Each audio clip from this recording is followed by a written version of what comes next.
So today I'm going to narrate a short story to you all. Once upon a time in a village there was a boy named Lucius. He was a good singer. Whenever he used to sing, he got appreciation from his own classmates. But one fine day he decided to sing in front of his close friends.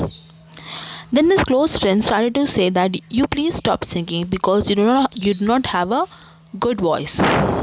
They said this because they were very jealous of this boy. Then Lucius asked him, "Why are you all saying like this?" Then he said, Then they said that we are saying the truth. Then Lucius went very sadly to his home. When he was sitting alone in his home, his mother came to him and asked him, "Why are you so silent and sitting alone?" Then he told him what his friend had told him. Then his mother advised him that, "My dear child, you do not you have to believe in yourself and do not believe in others' opinion. You should have some kind of self confidence in yourself. Then only we can succeed in your life." So today we are going to learn a similar kind of story called as a last leaf. And in that story, a girl named Johnsy who also have some kind of silly belief in her life. So let us learn more in detail about that story. The Last Leaf, which was written by O. Henry. Now let us learn more in detail about this author O. Henry. William Sidney Potter was better known by his pen name, that is O. Henry. He was born in September 11, 1862 and died in 1910. The Last Leaf was published in 1907. His story became famous because of his surprise endings, that is Cabbages and Kings, followed by The 4 Millions. His final work was intended for the magazine The Cosmopolitan but left incomplete because of his death. This story was set in a Greenwich village during the pneumonia epidemic.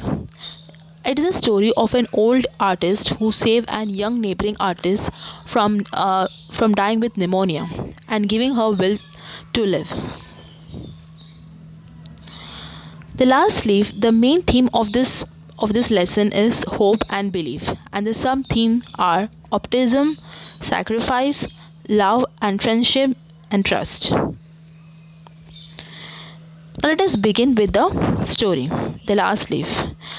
In the poorer parts of New York, there was a colony where many struggling artists lived. In this line, it is said that the story is set in the place which is a poor part of New York City. Now, as you all know that America is a rich country, but that doesn't mean that all the people that are rich.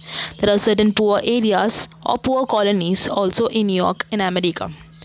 Now, in this place, they have a colony where many struggling artists used to live. Struggling artists means there are many painters, dancers and musicians. But unfortunately, all of them do not become famous. A handful of them became famous. The others have to struggle to meet their ends. Among them were Sue and Johnsy. They had come to New York from different parts of United States.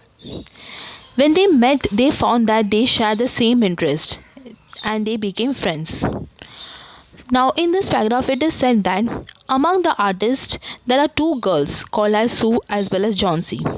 Now these two girls have come from different parts of United States and they found that they shared a common interest and they were in the same profession, that is they were the painters, so they became friends with each other. They shared a flat and set up a joint studio trying to earn a living through art. They were in the same flat and they also became a roommate. Then they trying to run a small studio in order to fulfill their daily needs. And they were both the artists. Johnsy was small, thin and not very strong. After spending few months in New York, she became ill with pneumonia. In those days, it was not easy to cure pneumonia. Though Sue looked after her well, Johnsy showed no sign of improvement. Now in this paragraph it is said that now this Johnsy, she was very small, very thin and not very strong. So after spending few days in New York, at the month of November, Johnsy fell very seriously ill. And what was the disease she was going through? That is pneumonia. So pneumonia is an infection where your lungs are affected. Now pneumonia as of today is easy to cure. It is not a life-threatening disease if you cure it on time. But remember, we are talking about the olden times. Here we do not have cure for many common diseases which we find today. One day the doctor told Sue that Johnsy had one chance in 10 and that chance is for her to want to live. He said, "Your little lady has made up her mind that she is not going to get well." He told Sue that medicines alone do not help if the patient do not wish to live. The doctor told Sue that Johnsy is in a negative state of mind and she is fed up of struggling as an artist and she is not going to get well if she doesn't want to live. So he decided that medicine alone are not going to help her. She will also have to develop a positive thinking. So this is what the advice that was given by the doctor to Sue about Johnsy. That day, Johnsy just lay in bed without making any sound or movement. First, Sue thought that she had fallen asleep. But when she noticed that Johnsy was looking out of the window and was counting something again and again in a very loud voice, almost a whisper. Now in this paragraph it is said that Sue looked after her by feeding her and giving her medicines on time. But somehow Johnsy was always depressed. So to see her, Johnsy would just lay in bed without making any sound or movement. Whenever Sue used to look at Johnsy, whenever Sue used to notice her, she saw that Johnsy would be looking out of the window and counting something again and again. Sue too looked out of the window, but there was nothing to see. Only an old ivy vine, gnarled and decayed at the roots, climbed half away the brick walls. The cold breath of autumn had taken up most of the leaves. Only the skeleton branches were left clinging to the bricks. Now in this paragraph it is said that just outside the window was an ivy vine. And an ivy is a kind of a plant and a vine mage which climbs onto something and which needs support. Now it was climbing on the brick wall which was outside the window where Johnsy lay. So this Johnsy, she would continuously look out of the window, look out of the ivy plant. She kept staring at the old ivy vine which was gnarled and decayed, also at the roots. So the plant did not have much life in it, and also it was climbing half of the brick. Meaning of some of the difficult words. Gnarled meaning twisted. Ivy vine meaning a strong creeper with green leaves and yellow berries. "What is it, dear?" asked Sue. "6," said Johnsy.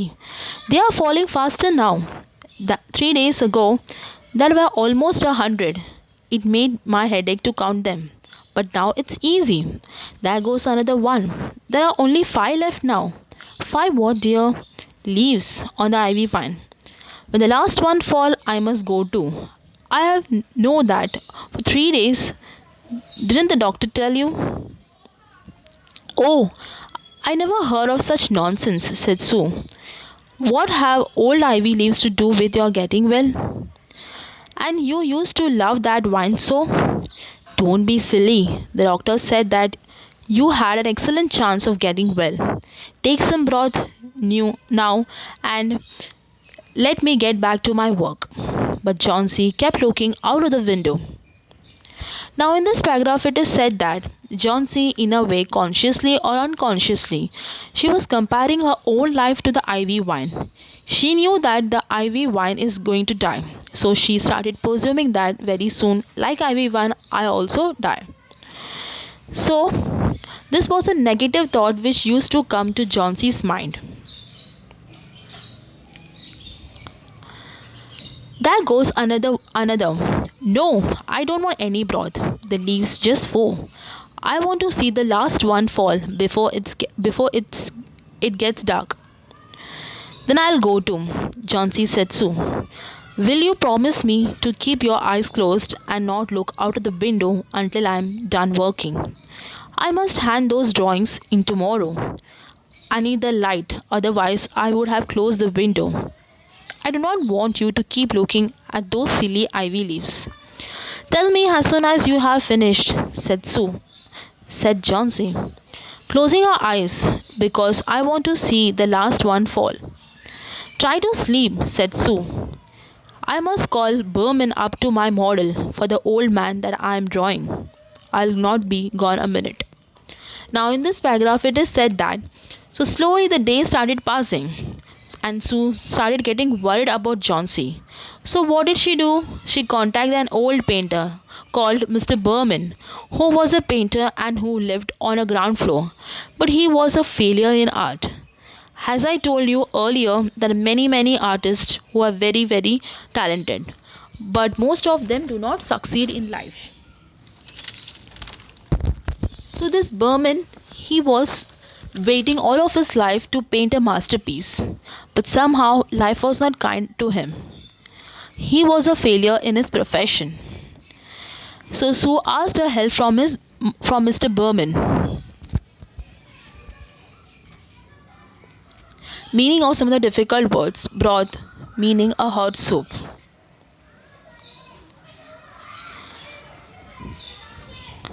Thank you, children. I hope you all understand this lesson.